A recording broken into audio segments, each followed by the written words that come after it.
హరి ఓం everyone. ప్రణమ్య శిరసా దేవం గౌరీపుత్రం వినాయకం భక్తవాసం స్మరే నిత్యం ఆయుకామార్థ సిద్ధయే. శ్రీశైల మల్లన్న ఆదుకోవయ్యా. శ్రీశైల మల్లికార్జున స్వామి, మల్లికార్జున అని పేరు ఎలా వచ్చిందో మీకు అందరికీ తెలుసు.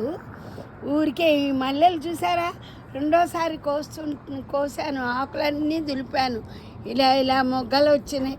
నాకు భలే హ్యాపీ అనిపించిందమ్మా.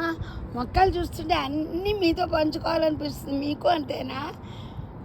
భానుమతి పాడినట్టు రకరకాల పిచ్చి అని నాకు మొక్కల పిచ్చి కూడా ఉందో వచ్చి.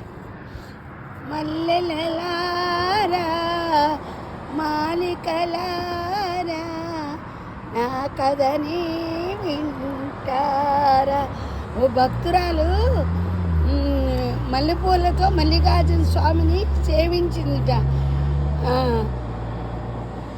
ఆ పాటలు, ఆ కథలు వింటుంటే ఎంత బాగుంటాయో కదా. చెట్టు నిండా మల్లెపూలను ఎప్పుడు చూస్తాను. నా శివయ్యకి, నా నారాయణ శివకి అసలు భేదం లేదు కదా, ఎప్పుడు పెడతాను అనిపిస్తుంది. ఈ రెండు పువ్వులు ఇప్పుడు కోసేసి దేవునికి పెట్టేద్దామా.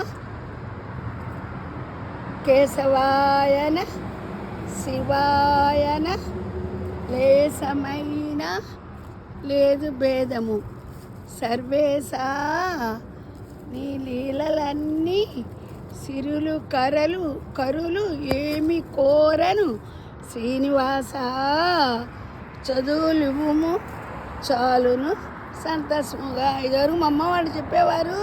ఇప్పుడు ఈ పువ్వులు, ఈ 3 పువ్వులు కోయడానికి నాకు 3 యుగాలు పట్టింది. కళ్ళు కనపడవు, సరిగా చూస్తూ కోసే అన్ని మొగ్గలు కనబడుతున్నాయి, పువ్వులు కనపడలేదు. ఒక చెట్టు మీద ఒకటి ఉంది, ఎందుకంటే చిన్నది కదా అంతే.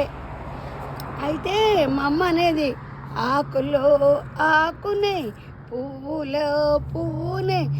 ఆడపిల్లలు ఈ పువ్వులు ఎలా కనపడవో అలా ఉండాలమ్మా అని సెంట్రల్ గవర్నమెంట్ ఉద్యోగం వస్తే నన్ను పంపించలేదు మా అమ్మ వాళ్ళు.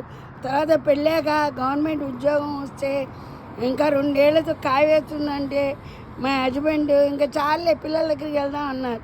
అది నేను చేసిన తప్ప మీరు చేయవాకనే. ఉద్యోగాలు చేస్తూ కూడా మన ఇదిలో మనం ఉండొచ్చు. కానీ ఇప్పుడు నాకు తెలిసిందిలే, ఉద్యోగాలే చేయగల, డబ్బు కావాలంటే ఇంట్లో ఉండి కూడా సంపాదించుకోవచ్చు. ఆ వీడియో మీకు ఇంకోసారి పెడతానే ఉంటా. మీ Sridevi. I like you, all of you, మీ గ్రాండ్ మా. ఉంటా.